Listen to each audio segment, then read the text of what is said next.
Good morning, guys. So welcome to my YouTube channel. So we haven't spoken, I feel like, in a really long time. I know I've been slacking with my YouTube channel. I know I said like I was gonna try to do once every week, but I mean, life happens and we gotta adapt. But today we're back, feeling good. We're gonna start by getting ready. Now it's almost 10. I'm gonna get myself a coffee at Starbucks because it's Friday and I deserve a coffee at Starbucks. So I'm gonna get myself a little Americano and then I'm gonna head to a new gym that I wanna try. I've been wanting to try for a long time.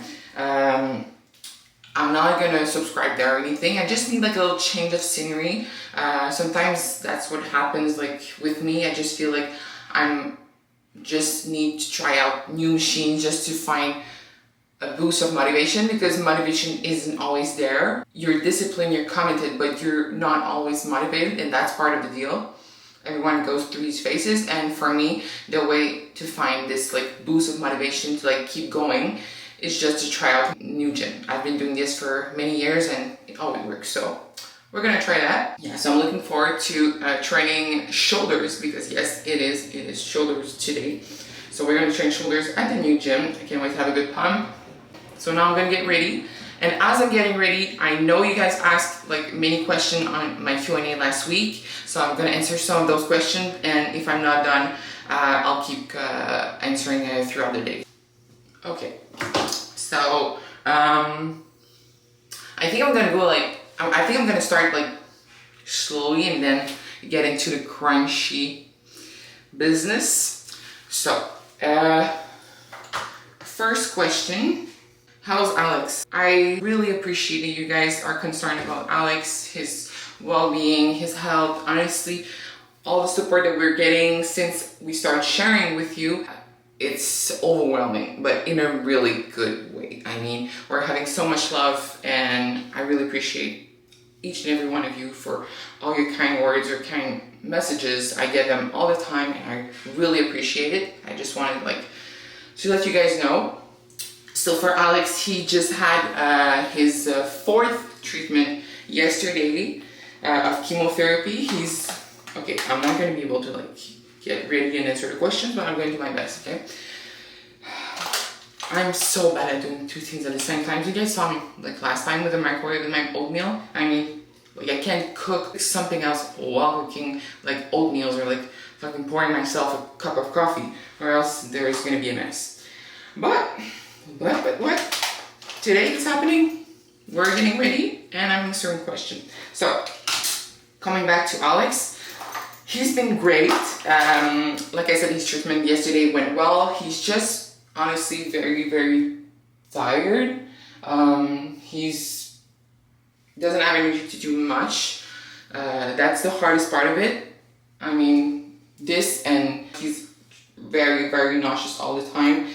He does have some medicine to help him with his nausea, but it's not always super efficient.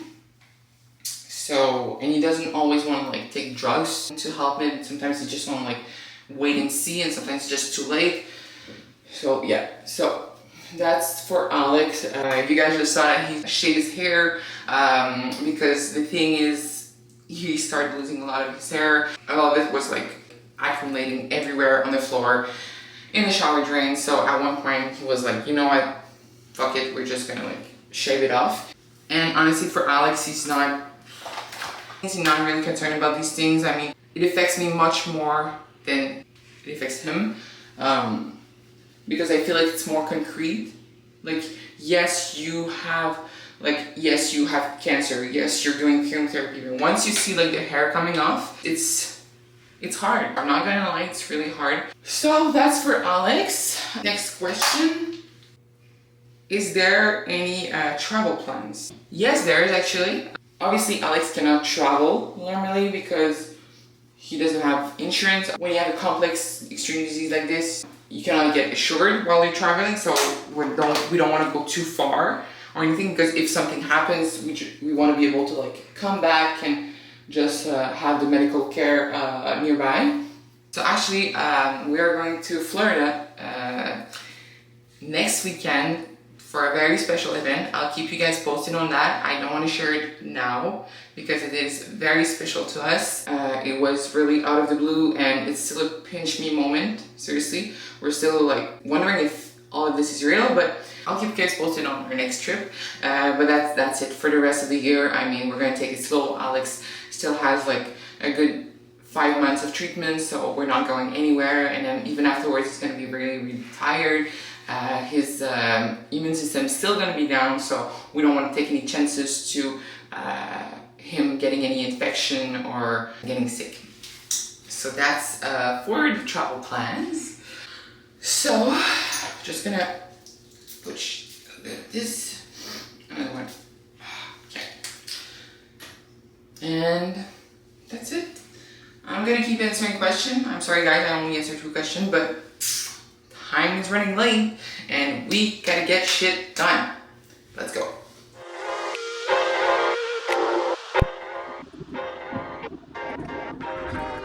This is the bestest thing ever. Seriously, Starbucks coffee. Hi guys, so we just got here, sipping on my coffee while getting hyped up.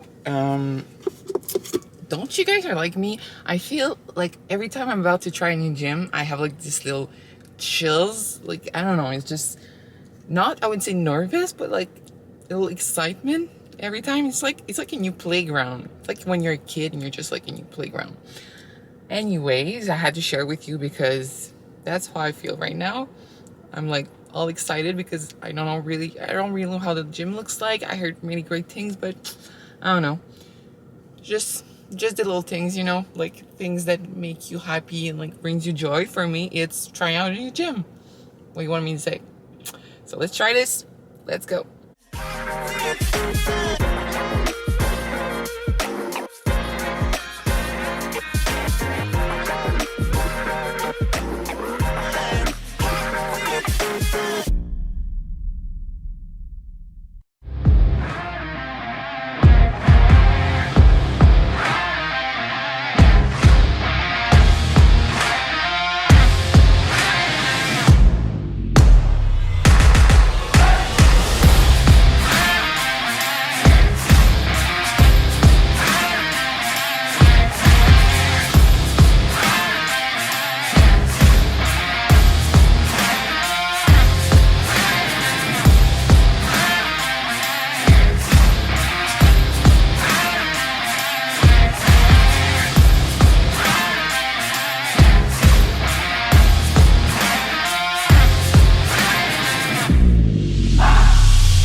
So, this session was therapeutical.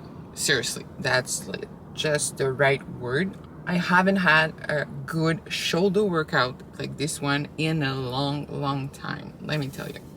And it felt great. Just overall, it felt great, and I just can't wait to go back. Honestly, there was so many like machines.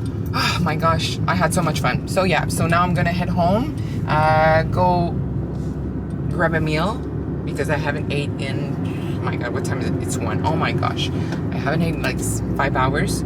which always happens every time I do a YouTube video. Every time, like, you guys see me, like, not at my best, that's for sure. So yeah, so like I said, I had a really good time at the gym. I love the posing room, oh my god. So yeah, so I had a lot of fun. So I'll see you guys later. Hi guys, so there was a little change of plan.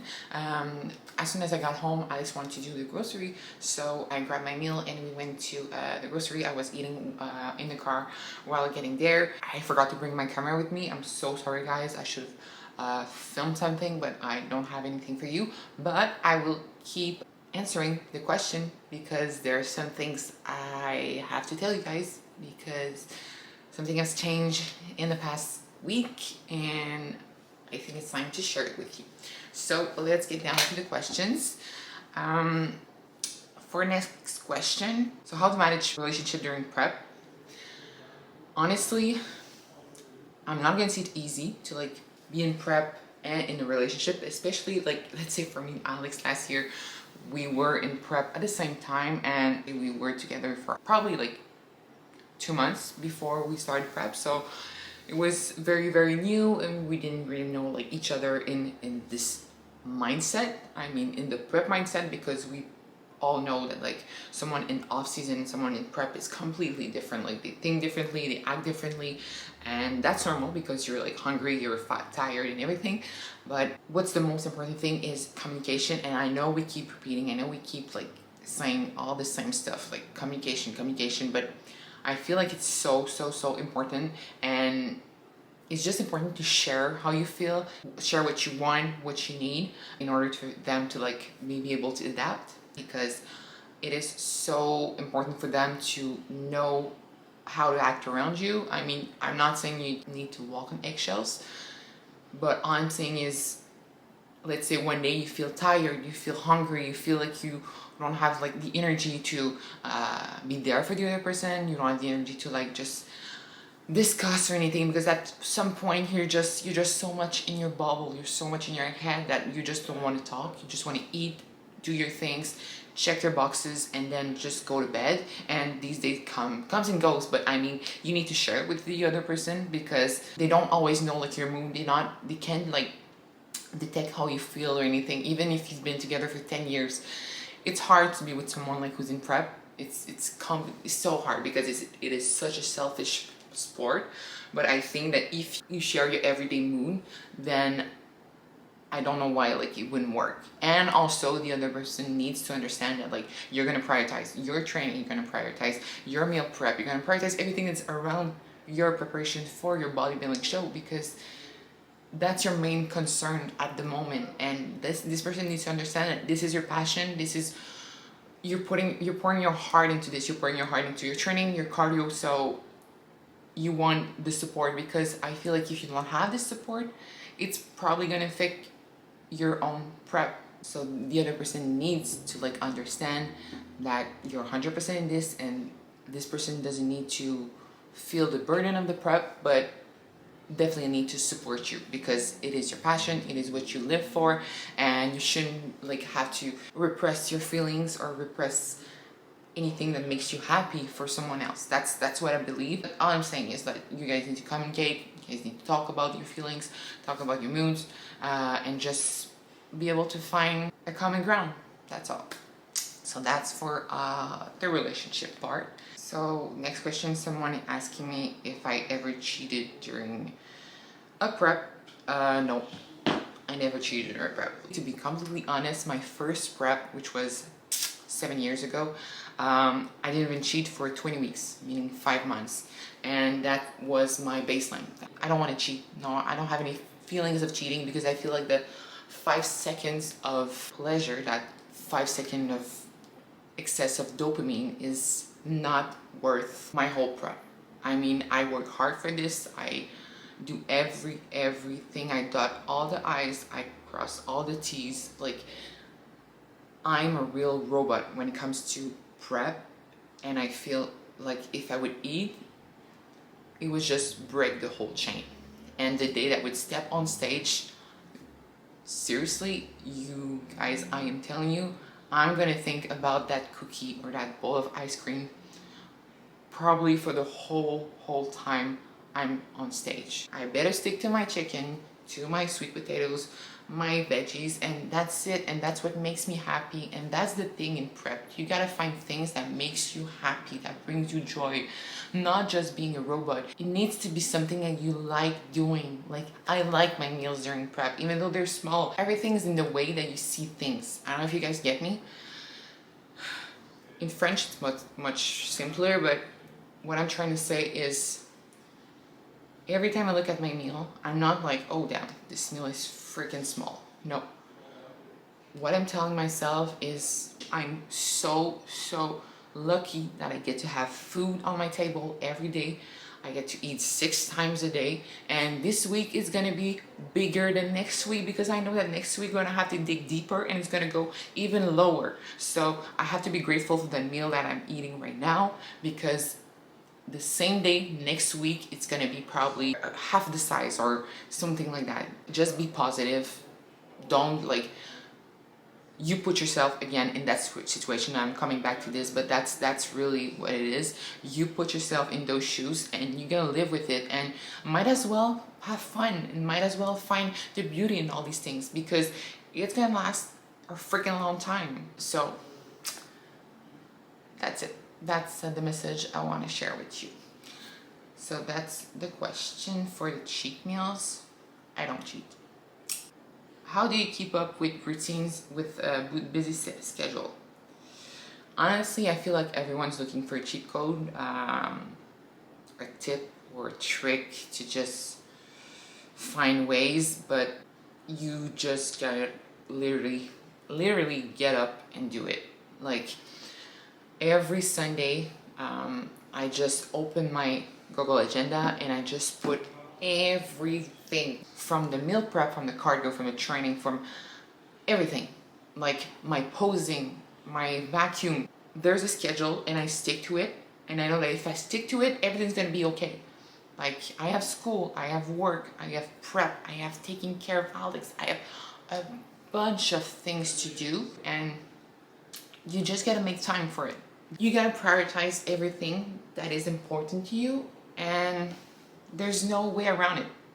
If you decide you want to do something, then you just do it. That's called being committed. Being committed, you're going to find ways to get to where you want. That's what I think. And now we're coming to the crunch time. How's prep? You guys. Last time I did my video, I was probably like 16 or 15 weeks out. Probably even 14, I don't even remember. So after a reflection, after a lot of thinking, a lot of discussions with everyone, I felt like it was probably not a good thing that I keep going. And the reason why is because Alex needs me. It's probably the biggest battle he's gonna have to fight in his whole life. And I cannot be half there. I cannot be just behind and being there but not be really being there. Like, if you guys know what I mean. I wasn't 100% with him. I was not able to take care of everything. I felt like I was always tired, always exhausted from all of this and all the stress that comes with it, with the illness. It was a little too much for me, and I felt like Alex needed me right now, and my body wasn't responding as much as I wanted to, because with all the stress, obviously my body is very sensible to it, and he was holding a lot of fat, even though I was like at 45 minutes of cardio a day, eating 1,500 calories a day. So obviously my body wasn't responding as it's supposed to. So I had to pull the plug, because I wasn't going in a good direction, and it was playing with my mood. It was playing with how I was with Alex, how I was with everyone around me, and I was not, and I'm gonna be honest, I'm still not in a good headspace. That's why you guys are not seeing me too much on the social media, on Instagram, and even on YouTube, because Right now it is like a hard time for me. Sometimes you gotta listen to yourself, and doing all these things while being in prep is just impossible. Like this thing is too cancer is too big in our life to not prioritize this at the moment. I feel like I wasn't respecting my values, if I would say, by not being there for Alex during this time. And I feel like it's the best decision I could make. I'm not gonna lie, I think about it every day. Like, yeah, the decision's been made for like a week, almost 2 weeks, and there's not a day where I don't wonder, like, well, what if maybe I could do it. Like, I know we're not all machines, but like the drive I have, I know I can do it. And then I look at Alex and I'm like, I can't do this to him. It's just that I just can't do this. And this is not only to him, but for us, because we have to be able to live together. Like, we have to be able to get through this together. He needs someone there for him, and I'm that person. I need to be that person, and I want to be that person. So yeah, so that's it. I'm not saying I'm like retiring from bodybuilding or anything. I'm just saying I have to remove all stress around prep and being 100% focused on Alex's well-being. That's my main concern around that right now, and that's what it needs to be. And for prep, for bodybuilding and everything, you guys are probably going to see me after everything's done, but for now I will not be competing at the Natural Pro Qualifier in August. So I will keep doing my things, keep posting, keep training like an animal, keep eating and everything. I'm just gonna put less pressure on myself and try to like manage life, just manage our current life in general, and be there for my loved ones. So that's the news for today. I want to share this with you guys because I feel like you deserve the truth. I'm not gonna like hide behind my post and just post picture of myself, and you obviously gonna at one point see that I'm not in prep because I'm not getting more and more shredded, because I'm not planning to. I'm planning to keep like good condition, but nothing like stage ready. And on to the last question. So who's your coach? So following what I just said, I currently do not have a coach. Some of you might like wonder if we're still in a good terms. We are in a good terms. Me and Dan, it's like family. I love Dan. I'm just saying that right now, and I know that he's always gonna be there for me. He's always gonna be there if I need any training, any diet, any follow-up, just to see where I'm at in my bodybuilding journey. But for now, I just need to do things on my own, just without someone telling me what to do, and just I know what to do. I've been doing this for 7 years. I know my body like more than anyone else. All I want to do is just try. I have the time. I'm probably going to compete, I don't know, by the end of the year or even next year. So I just want to focus on my well-being so that I can be 100% for my loved one. So that's it. So I hope you guys enjoyed the video. If so, please like, please share, please subscribe. If you have any question, if there's anything, feel free to write to me on Instagram. I'll be more than happy to answer all your questions. So on this note, I'll see you guys later.